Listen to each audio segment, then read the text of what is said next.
Welcome back to Burn the Haystack. It's so good to have you with us. Thanks for tuning in, having a listen, or having a watch if you're watching this on YouTube. Everybody's welcome. Welcome to the podcast, everybody. It's good to be here. You might, if you're watching this on YouTube, we look a little bit stupid right now because we're sharing a headphone each. And if you're listening to this on, anything, don't watch the YouTube video because then we're probably just going to sound normal and cool. So don't look at us looking stupid. That's right. Alright, so it's awesome to be here for another episode. We are not alone, though, today, Josh, are we? Yes, today it's not just Josh and Jesse, but we have a friend with us. Yes, and considering we don't have many friends, this is a really special experience, just for me, anyway. Hey, we're joined today by our good friend Mitchell Strahan. Mitch, welcome to the podcast. Good to be on here, guys. Awesome. So Mitch we'll give a bit of an intro for Mitch, and then he can speak to that and correct all of our mistakes. There will be many. And there will be many. That's right. This is why I don't have many friends. Anyway, Mitch went to uni with both Josh and I, different years. I believe Mitch was in your year? Yeah. And I was a year below, behind both of these guys. But we went to uni together, all studied ministry together. So that was pretty cool. But you, Josh, know Mitch from a little bit further back. Yes, right? Well, not many people know this, but Mitchell and I actually went to primary school together. It was a very... I think... Yeah? Sorry, you go. Very, very treasured time in our lives, even though it only lasted for, I think, 6 months, and then he changed schools. Yeah, that was a shame. I wish I'd stayed at Warunga, but there you go. Yeah. Do you have any memories from primary school, Mitch? I guess... Well, I've got a lot of memories from primary school. I guess the one that specifically concerns us is like being in Bible studies with your mum, who just started as the chaplain there, and yeah, no, it was good. It was an idyllic time. It was good. Yeah, that was a good time. I remember at Warunga, it seemed like the sun was just always shining on that place. Honestly, like all my memories. I believe so. Like sunny, beautiful. Yeah, Sydney. But yeah. So, Mitch, do you just want to, for those of our podcast audience who don't know you, would you just like to give everybody a little bit of a spiel on who you are and what you get into, what you enjoy doing, what really floats your boat, that sort of thing? Yeah, for sure. So, as you know, my name's Mitchell. I do a lot of different things. I was in ministry with these guys, and I did 3 years of volunteering. Didn't get a job. That's life, I guess. Life's not fair. And I'm studying to be a secondary teacher at the moment. Religious studies major, history minor. So, yeah. But you have an ultimate goal, I believe. Like we've talked about this a number of times, because one thing that struck me about when we were studying together, and actually I've lived with you as well for like a year, so that was a good that must have been hell for you. It was an interesting experience, but not because of you, but because of another housemate that we had. Let's not get into that. No, let's not. If he's listening, hey man. Look, honestly, I've moved past that time. Like I have to acknowledge my own inadequacy in that event as well, and yeah, I think if there's anything I've taken away from it, it's that I won't let the issues that were there get in the way of friendship like I did back in that time. It's always that if you want to ruin a friendship, a relationship, be housemates with your friends. Like I that's one of the things that I have drawn out of that, because that wasn't the only house that I've lived in with friends at college. I went on to another house, and that was okay, but man, there is a lot of potential for real weird dynamics, especially with the housework and how things run. And I feel kind of bad here because I lived in a house with all my friends, and man, it was like the best year ever for us. Yeah. So shout out to all the boys of 589 who I know are listening. So honestly, that was a loose house, man. No, it was the best. All right, we were all friends. That was a good house. I remember going over a couple of times. Yeah, it was great, and everybody knew it was great. So I don't know, maybe we were the outliers in this. Yeah. So. But what So I was alluding to something before. What I was going to say about you, Mitch, so you can speak to this, is that I remember one of the earliest experiences, probably in my second year of college. You came in and you tutored Greek to us. And I remember you started with the history of memes, or the inception of memes, and then you tutored us ancient Greek. That was a surreal... I think I remember that.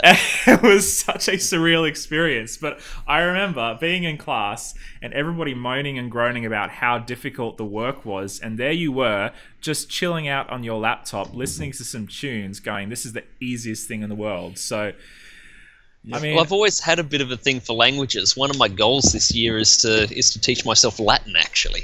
Wow. Just casually. Talk about keeping up with the relevant languages. Mate. Well, you know what they say, Latin's a dead language, as dead can be. Yeah. Killed off all the Romans, and now it's killing me.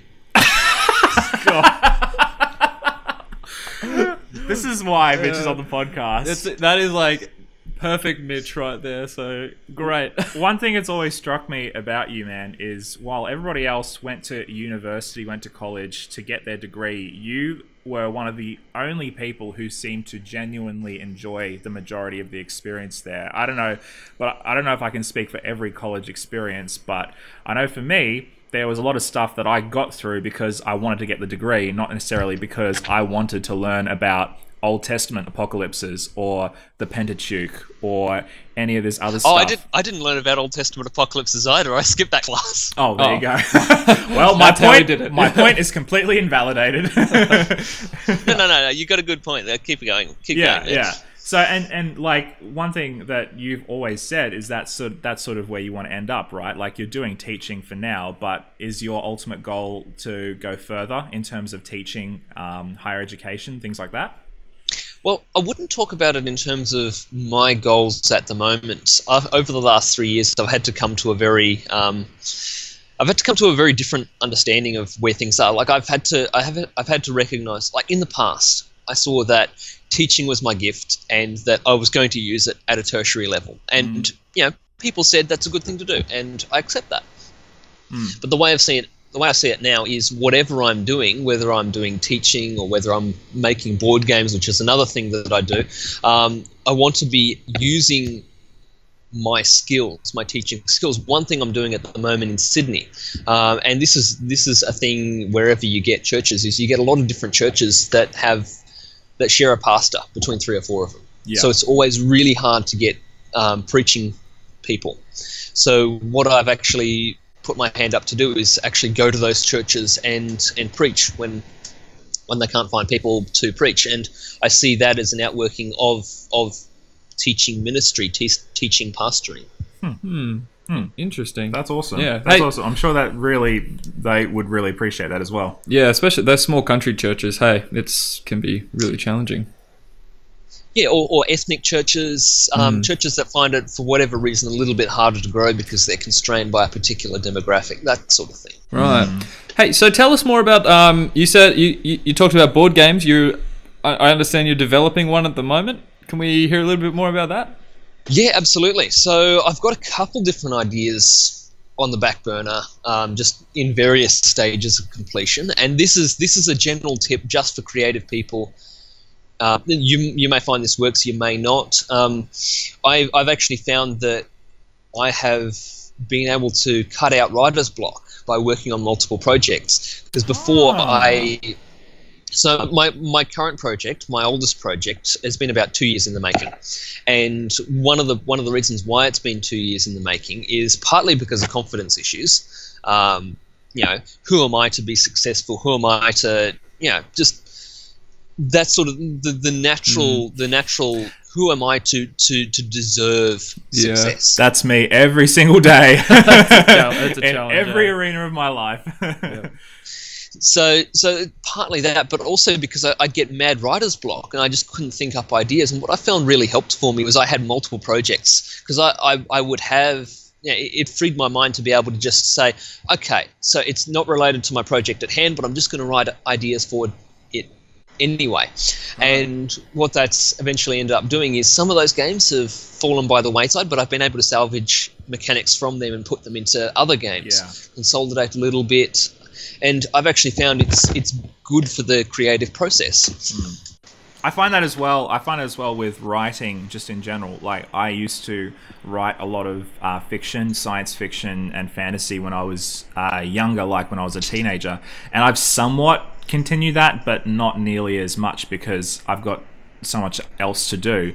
But I've often found that as well, like having multiple projects going just on the back burner, and there's one that maybe I'm like not 100% happy with, but I'll often salvage, you know, story elements or character ideas from that, smash it into something else, and it just works. Such a good way of doing things. Yeah, same with songwriting.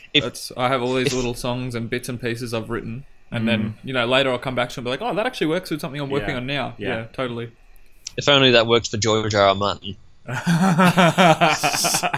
That dude. Oh my goodness, that dude. It's been 7 years. It's been 7 years. I mean, at this point, like, George R. R. Martin actually not being able to complete the last books has kind of been a meme. But I think people, me included, are actually starting to get genuinely worried that he may not actually be able to finish it. Like, I don't even know, you know.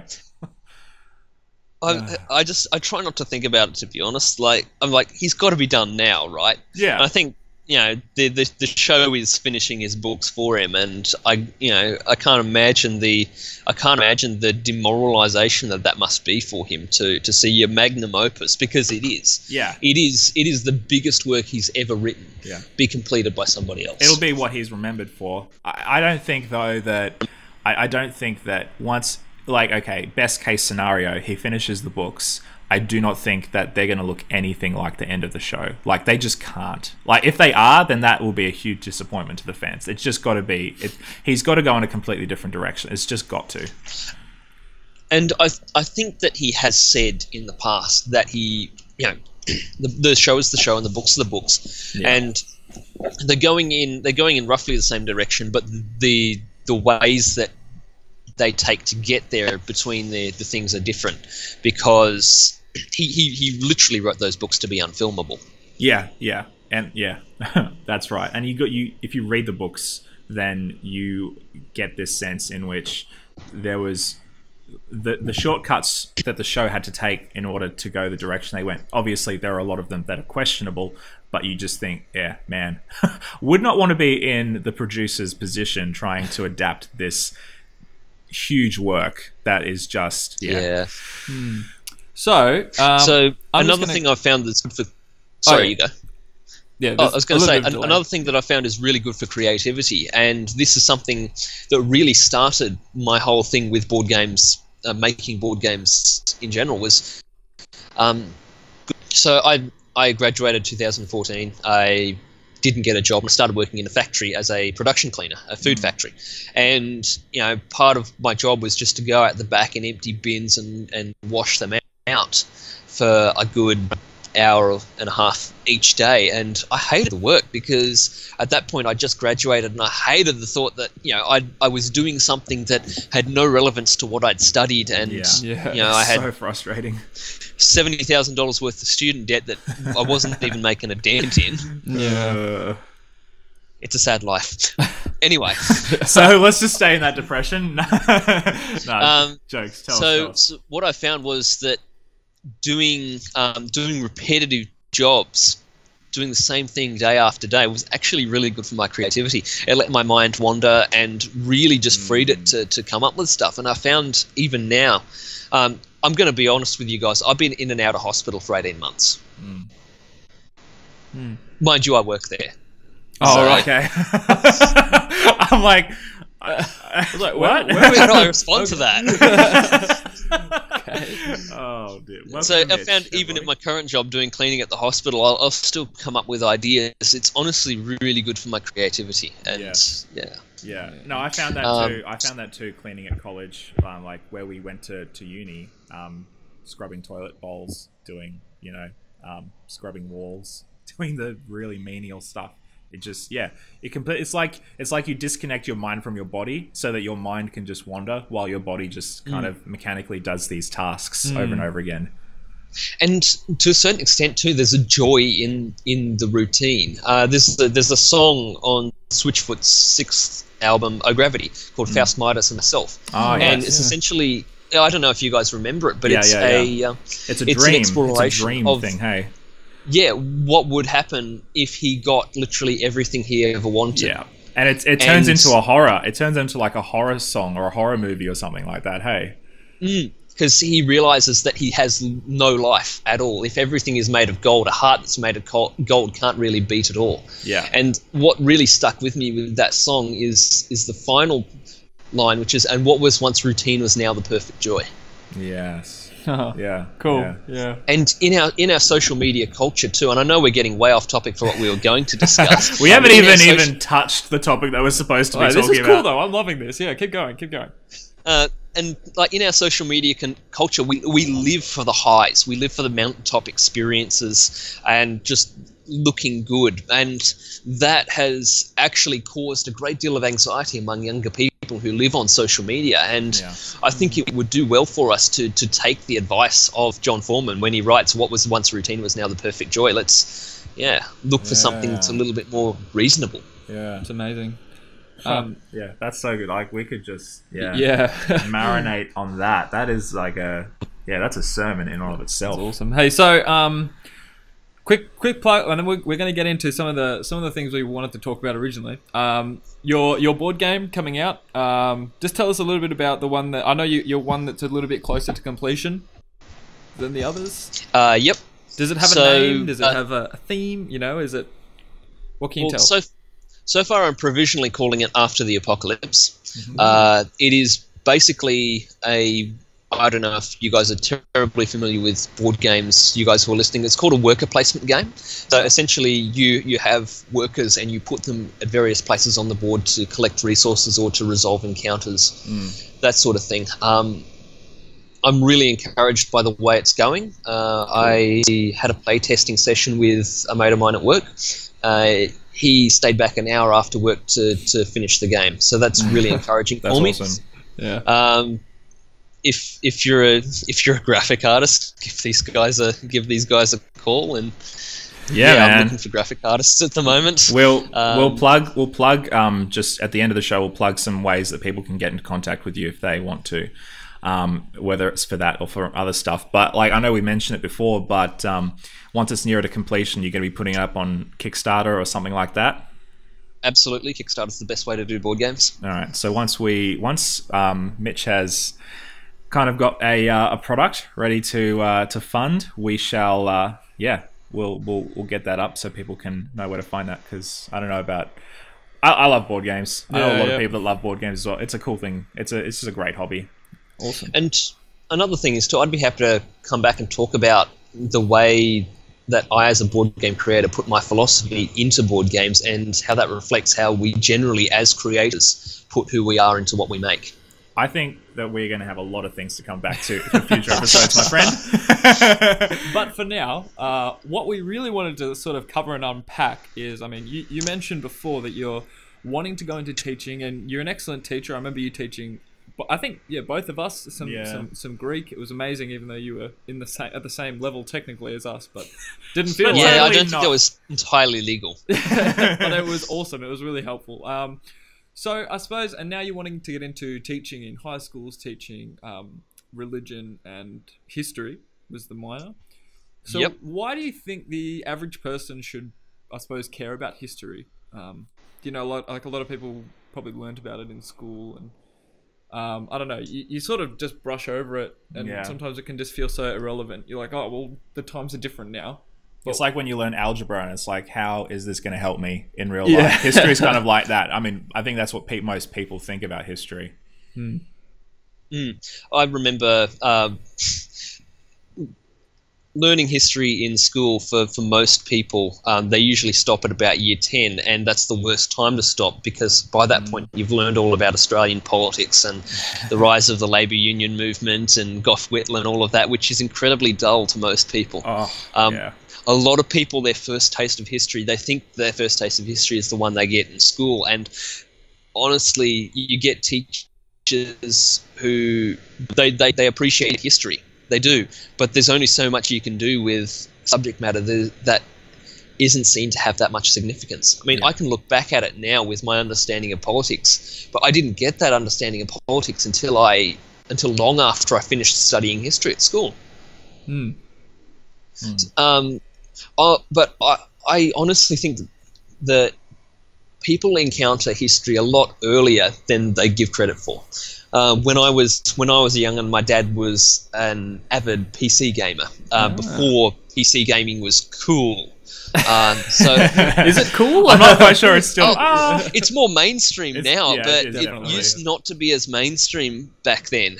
So I grew up watching him play games like SimCity 2000, Civilization 2, which I then got into in a heavy way. My parents had to sit me down and said, "Okay, you care too much about this. You're obsessed with this. Stop it." When did Civilization come out? Because we're up to Civilization 6 now. We are, which is an amazing game, and I've played every Civilization since 2, and I'd have to say that 4 is my favourite. 6 is a close second. Okay. But 2 was released in 1996. Wow. Okay, that's an old franchise. I didn't realize that the Civ franchise was that old. Yeah, me neither. There you go. It's been around a while. It was based on a board game, and it's got 2 other board games that have been derived from it. That makes total sense. Yeah. That makes total sense. Absolutely. So it would have been about 98 or something that I was playing this game. Yeah. Later on, my uncle introduced me to Age of Empires. Beautiful. Classic. Like the original Age of Empires. Yeah. Cool. I got into that as well. And so what these games did, another game that I played was Cossacks, and I was super into like the Napoleonic era, figuring out, what happened then. Cossacks, for those of you who don't know, is a game that is set around the 1600s, 1700s in Europe. I can look back on it now, and is a terribly designed game. It is not a polished game the same way as Age of Empires is, or any of the other games. But all of these games inspired me looking into history. Yeah. Wow. It impressed on me the significance of what happened in the past, because I was still exploring it even now.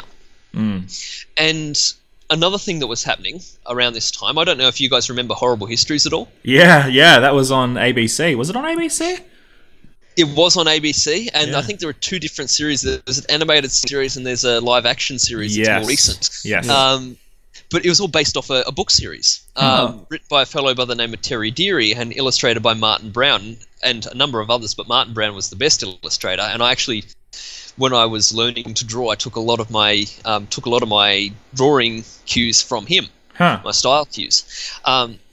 So basically, Horrible Histories, for those of you who aren't aware, it's a telling of history based on the everyday lives of people, and it mainly focuses on gross things that happened in history. I remember my parents being not super keen on it, but I loved it because it was like edgy as a kid. Yeah. And that's exactly it. Stuff like, did you know the Romans had a room called the vomitorium? Yes. I don't know which this. Would allow them to eat more at banquets. Yep. And I've come to the realization that the vomitorium was a room that was generally used as a toilet. Like it's not where you went to vomit. It's just generally used as a toilet. But as anyone who's eaten a lot of food will know, once you go to the toilet, you generally feel up to eating more. Yeah. Yep. So the principle is there. Great. Love that. Because you would have this room designated at the feast. Okay, that's where you can go to relieve yourself, so you can just come back and keep going. So these sort of books, talking about the things that rulers did in history, so that they weren't just names on a page, but that they actually came to life. What it did was it humanized the characters that we read about in history. It made them relatable. And hashtag also, relatable. There it is. Also, in between my second and third years of college, I had the opportunity to read Herodotus's Histories. Just some light reading there. That's a thick tome. Yeah. It's actually really readable. It's considered by some to be the first work of history ever written. Others will say that Thucydides' account of the Peloponnesian War, the war between Athens and Sparta, was the first work of history because it was actually proper history. And so maybe it's better to read histories as a piece of travel writing. Travel writing? How do you mean? Because what Herodotus does is he goes through every region of the world and highlights the things that are unique to that region, the history of it. Herodotus was the one who started the whole idea of the 7 wonders of the world. Is that where that came from? Yep, that's where it came from. And what era was that? Oh, about the 300s, 200s BC. Okay. So another thing, we get our account from the Battle of Thermopylae, the 300 Spartans. We get that from Herodotus. Oh, very interesting. Right. Wow. So Herodotus, now some of the stuff he writes about in this book is so far off the scale that any similarity to reality is purely coincidental. It's just that far out there. Like he writes about monsters that don't exist, all that sort of stuff. But what I like about him, and this is what I also liked about Horrible Histories, is they both encourage a sense of wonder about the world in which we live. Yeah. Right. And I suppose that's even more important, given that so much of the world that we have today is all mapped territory. It's all known. There's so much that we know that there's very little to the imagination anymore. And that's exactly it. History is looking into a world where we didn't know all the answers, and there's something freeing about that. There's something freeing in having the world as your oyster. It could be literally anything out there. All right, that's awesome. So we're going to take a quick break, and then we will be back, everybody. So stay tuned. Now, you say that people only tend to draw on history if you go into the field as a profession. And I had a bit of a think about that, and I couldn't disagree with that more. I think that everyone in every waking moment draws on history. We draw on history when we vote at elections, and you do vote at elections, right? Of course. We're all good citizens here. Yeah, the politicians and the elected positions, and yes. Like, we draw on history when we go overseas and we travel, and the reason why we draw on history is we want to know which countries are safe or not, what things we need to do to look after ourselves. We even draw on history to tell us when the price of fuel will rise or dip, because we as humans are creatures of habit. We need sets of data to try and ensure the best possible outcome going forward, to predict the future, so to speak. Okay. And I actually think it's kind of dangerous to say that we don't draw on history on a regular basis, because if we're blind to it, if we're blind to the fact that we do it, then we will do it poorly. So I think maybe the better question then is, how often do people draw on history without realizing it? Or how often do people ignore history if they drew on history to inform their decisions about certain things? Maybe perhaps it might help them to come for a better outcome. Well, this is the thing. I think people these days, because we don't understand history, we've completely forgotten the whole idea of legacy. Right. Because, like it or not, we leave a legacy when we leave the world. And at no other time in history is that more the case than here, when we've got social media, so history itself, the discipline is looking at the sources to figure out what happened in the past. And right now, everyone who has social media is writing primary sources for historians in the future to unpack and uncover. That is so cool. Yeah, I never realized. Yeah, I never made that connection, but that is so true. Each one of us is writing our own history. You know how they say history is written by the victor? That is no longer the case. Today, history is written by everyone. Wow. That's a scary thought. It's kind of like that meme. Yes. It's kind of like that meme of I can't remember what it is exactly, but it's like that retarded picture of, this is what historians will dig up in the year 3300 of, Exactly. And it's like, this is the representation, this really bizarre meme. Yeah, I mean, you look at it. There's a really good Cyanide and Happiness comic, actually. You know those old fertility dolls that Oh yeah, that people have uncovered. Oh, it must have been used in fertility rites, and Cyanide and Happiness said maybe it was their porn. yeah, yeah. Could be. That's. I mean, yeah. See, like historians are going to be drawing on the mundane things that we write today. Hell, they might even be drawing on this podcast for all we know. Yeah. Heaven help us all. We both have six packs. Just remember that. Future It's true, guys. It's totally true. The primary source. So I'm really interested about the history of Christianity, because yes, that's one of the things I think it's very easy for us, whether you belong to a traditional denomination like we do, or whether you are an evangelical Christian. It's very easy to kind of forget about the history, or not even think about the history of what's come before you, and just think about your reality being your reality now, without even considering how that's been influenced and shaped. So what can the history of Christianity teach us about, I guess, us, but also teach us about morality, how it's shaped culture, the things that maybe we think are a priori, just you don't even have to think about it, right and wrong, the value of human life. So many of them. Yeah, there's so many. Yeah. So I guess the first question I'd ask in response to this about the history of Christianity is, which history? History, as I've talked about, is an interpretation of the sources that happened in the past. And to be honest, we're fighting over what the history of Christianity is. You see that battle played out in newspaper columns, in new release books, internet forums, pretty much everywhere. Because there are actually two histories of Christianity. First off, you've got the history of Christianity that emerged in the 1700s Enlightenment period. Before that point, Christianity was the way things were. You didn't question it. And also in the Enlightenment period, we started to ask, what is history? What is learning? The practice of education, the practice of learning started to become a lot more categorized, and we started to ask, how do we do and why do we do what we do? So would you say that history pre-1700s, would that be like... because, I mean, the Christian church, of course, if you know the history for our podcast listeners, you know that the early church particularly was quite persecuted, but then post, like Constantine, for instance, is that sort of what you're talking about in terms of Christianity just being the way things are? Like the history of Christianity is the history of Europe or whatever? Yeah, pretty much. We talk about, George Santayana talks about a time called the end of history. And he talks about it in specific reference to the end of the Cold War. At what point now do we define our history by?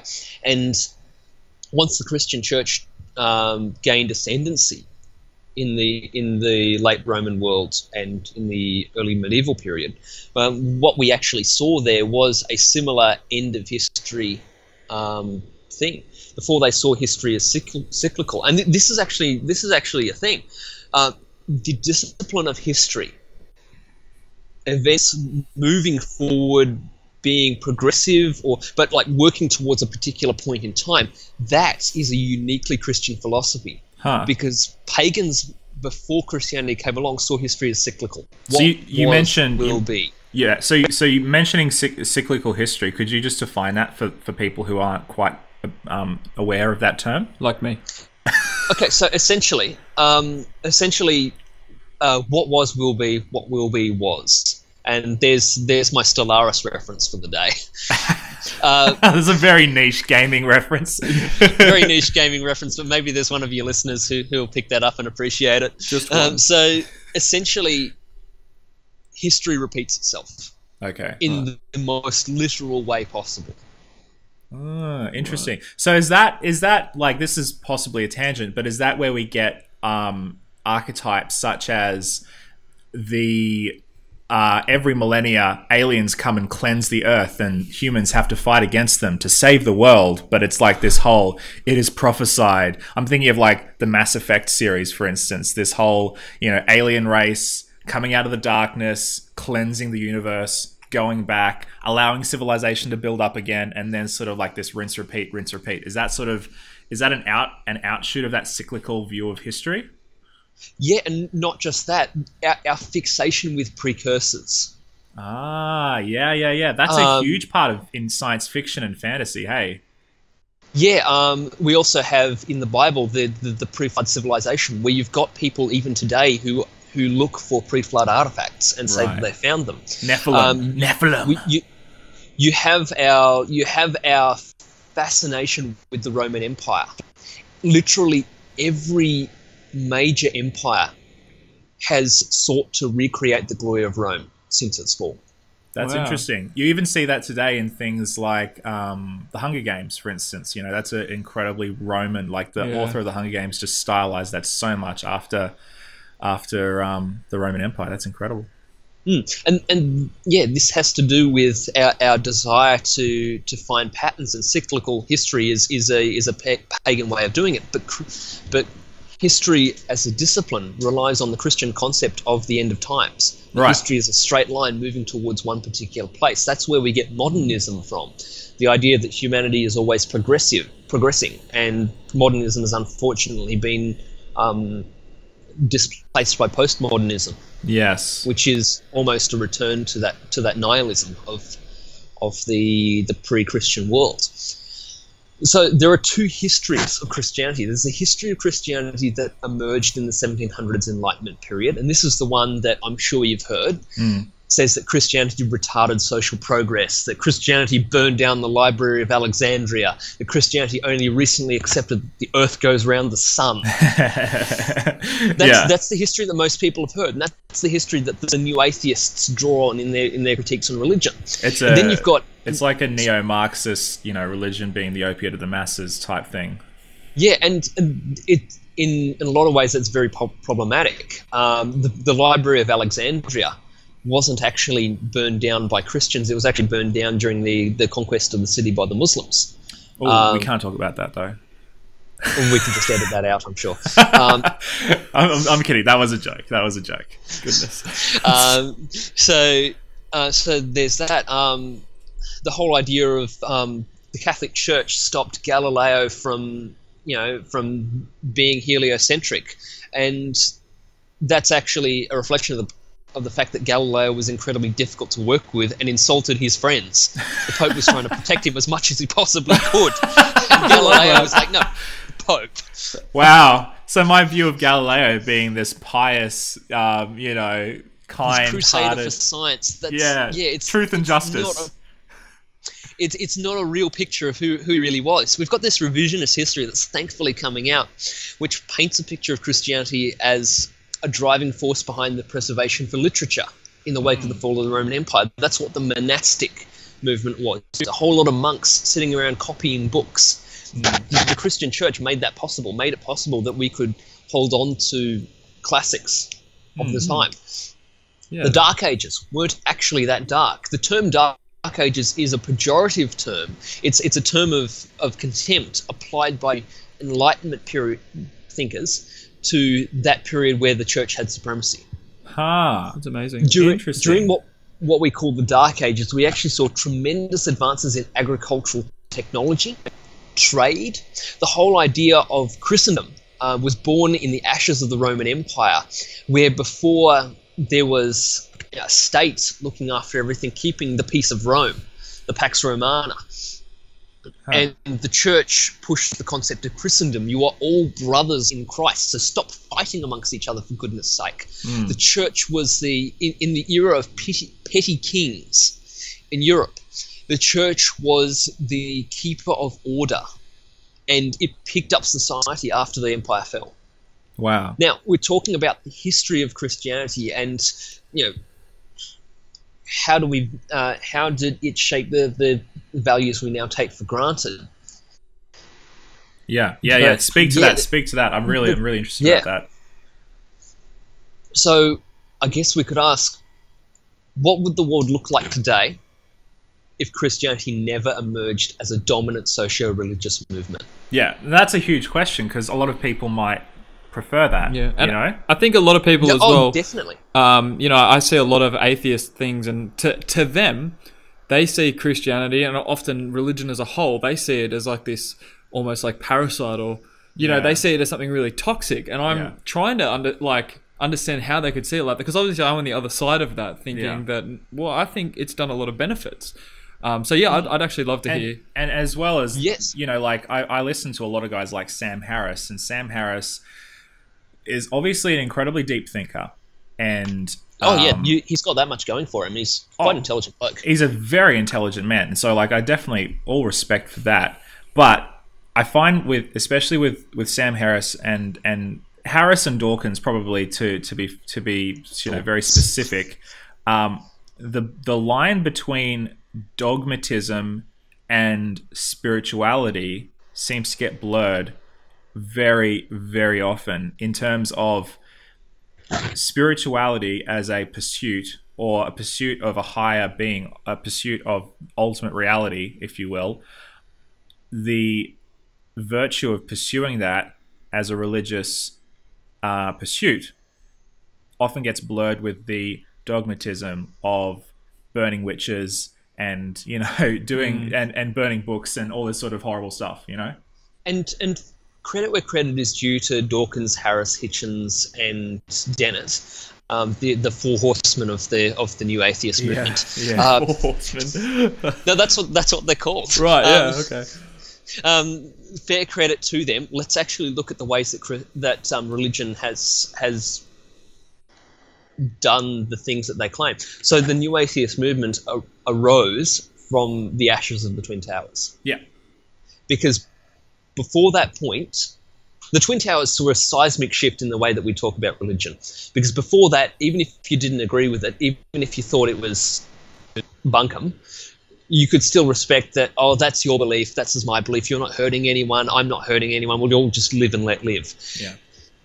The Twin Towers saw to it that philosophy was wrong, that your beliefs could hurt me. Yeah, wow. So you had fundamentalist Islam that really kicked off the new atheist movement, where these people saw what happened and said, okay, religion is not just a set of beliefs that people have. It is a force for evil in the world. And you also have, in America, you've got the anti-abortion campaigners. You've got the vocal role of the religious right in the States. Westboro Baptist Church. Oh my goodness. All of that. And credit where credit is due. These guys are right to call out the worst excesses of religion. And I firmly believe that they are doing God's work. That's an interesting idea. We haven't had prophets who have called out God's people. Yeah. In the Old Testament sense. We haven't had people with the fortitude to stand up and say it is wrong that Christians are ingratiating themselves with politicians. It is wrong that we are trampling on people's rights, that we are building up this supply side gospel where the poor are poor from their own lack of morality, and therefore we shouldn't help them, otherwise we're condoning their sin. That sort of thing. I firmly believe that new atheists are doing God's work in saying that is a load of horse. Yeah. It's a load of horse. Yes. But that, oh man, that is, I never thought about it that way. I mean, but when you put it in the context of the Old Testament prophets, that makes total sense, because that's what they were all about. They were all about pointing out the iniquity in people, the hypocrisy, the injustice, and man, my mind has been blown a little bit. Oh, I'm glad to help out. So, such a casual response. Just casually blowing your mind. I'm an awkward person. I'm sure you guys know this. All right, keep going. I'm really enjoying this. Let's ask then. What would the world look like today if Christianity never emerged as a dominant socio-religious movement? Because if it never emerged, then Islam would never have emerged. So we remove these two most objectionable religions. What does the world look like? And there's a fellow by the name of David Bentley Hart, and he writes a book called Atheist Delusions. Now, I and some others think that title was his editor's idea, because he wrote this book around the time when the new atheists were really hitting their zenith of their popularity. Yeah. And the title is a challenge to Richard Dawkins's seminal work and, in my opinion, rather juvenile work, The God Delusion. Yeah. So that's where it comes in. It's a challenge to that. The book is a lot more than just an answer to the God Delusion or what have you. David Bentley Hart does interact with the atheist literature of the time, but he goes further and he says this is what the world was actually like back then. Yeah. So I'm a fan of the scientific method as much as the next person. We've got an assertion here that we can prove or disprove that the central atheist claim if organised religion didn't exist, we'd all be a lot happier. And David Bentley Hart, he goes through and disproves this assertion largely by showing just how terrible life was before Christianity really took hold in the Roman Empire. All right, can you paint sort of a picture for us like that? It's not going to be a pretty picture. All right. So we're talking infanticide. We're talking if a child was born and it was deformed or it was even a girl child, the father could say, okay, we're not keeping that one, and they just leave it out in the woods to die. We're talking pederasty. So we are rightly disgusted when we hear about sex scandals in schools today. Yeah. But if that had happened back in the Roman world, most people would have been like, so? It was completely normal, especially in the Greek world, for older men to have relationships with teenage boys.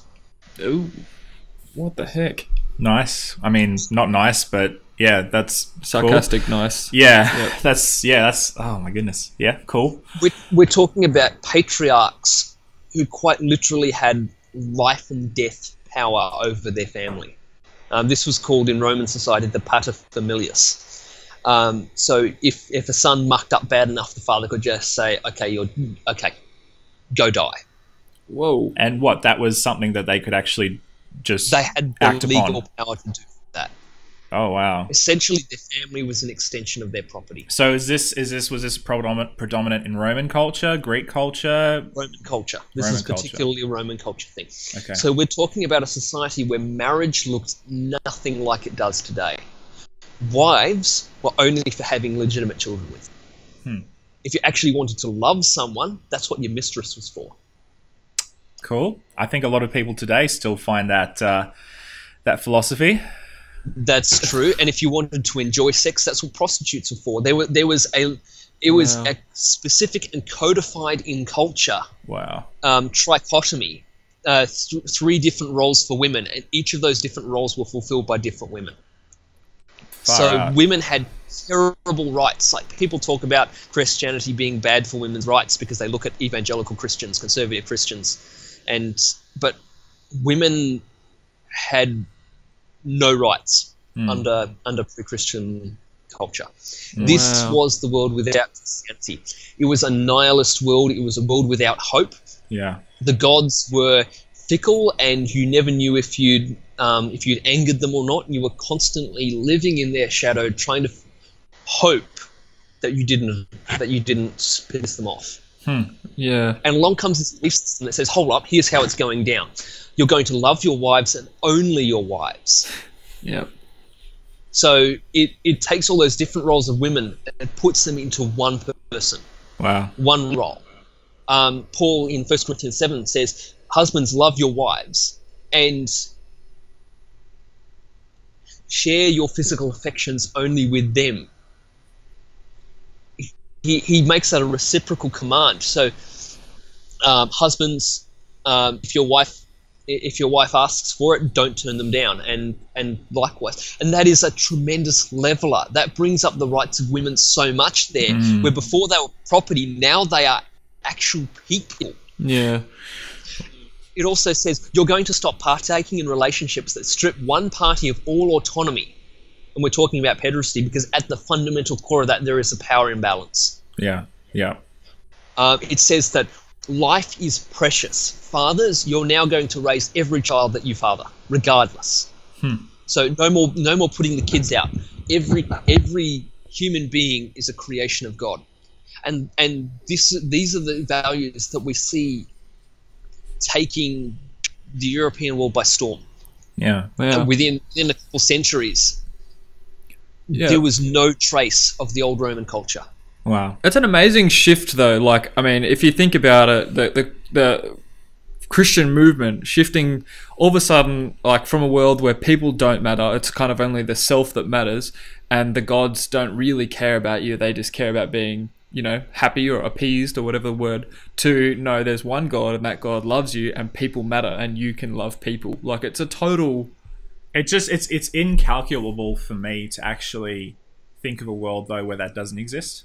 Like, where that's not a... Like, if you belong to a certain religious group like Christianity, you don't just kind of out of, like, instinctually think that and get taught that. Like, I just can't imagine a world where that is not at the center of being, you know? That's insane.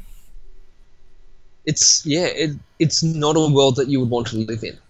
So are there, because not all cultures, though, have been influenced by Christianity. So do we see any trends in cultures that have not been influenced by Christianity? Absolutely, we do. So we talk about widespread corruption in other cultures. In Southeast Asia, it is customary to give a personal service fee or a bribe to officials that are looking after you, like police officers, customs officials, that sort of thing. You just slip them a little extra. That is their... Like, bribery is just commonplace. Where Christianity says that, you know, it's not about how others see you. It's about who you are on the inside. Christianity really pushes personal integrity, and in these other cultures, it is all about how people see you. So if people don't see you doing the wrong thing, you can do the wrong thing because you are not You're not personally responsible. You're only responsible for your image. In some places, there is still fundamental disrespect for human life unless it meets certain conditions. And we can talk about the caste system in India. You've got 4 castes. You've got the priests, the warriors, the merchants, and the craftsmen. And each of these castes, you know, they take a particular place in society. Then after that, you've got the Dalits, the untouchable class. Yeah. And they are less than nothing. Wow. And Christianity in India has made such inroads into the Dalit caste because here is a system of belief that tells them you actually matter. I've met people who've worked with the castes, the real lower castes in India, and the work that they do, it's almost like an uphill battle, but you can see how meaningful it is for people to have hope that just because I'm of a lower caste doesn't mean that I don't have intrinsic value in the eyes of somebody. And just having value in the eyes of somebody is a huge thing. Exactly. That's exactly it. So, yeah, that's amazing. That's amazing. If we want to see the ways that Christianity has changed our world, we need only look at the ways it is changing the world around us. Yeah. I think sort of one last thing I'd like to just think on, because we are running out of time here. But absolutely, yeah. I just want to so what are your thoughts now that I suppose Christianity seems, you know, every census we see and as the year goes on, it seems like almost Christianity is getting pushed to sidelines a lot in civilization, and people are wanting that non-religious society more than ever. So what are your thoughts on that, just to sort of finish up? I mean, I'm sure we could talk for ages about it, but just some quick thoughts about what you think about what's happening now and where we're going. Yeah, absolutely. I'll keep this quick. So there's a couple of different things, 2 different things that we really need to talk about. So the first one is final authority. Who are you ultimately responsible to? In the past, that was God. Who is it now? Right. Are you ultimately it is personally unfulfilling to be ultimately answerable to yourself. So are you answerable to the state? And we've seen the results of that in the communist countries. Are you answerable to corporations? Are you their peon to buy the stuff that they put out to feel happy again? Is that it?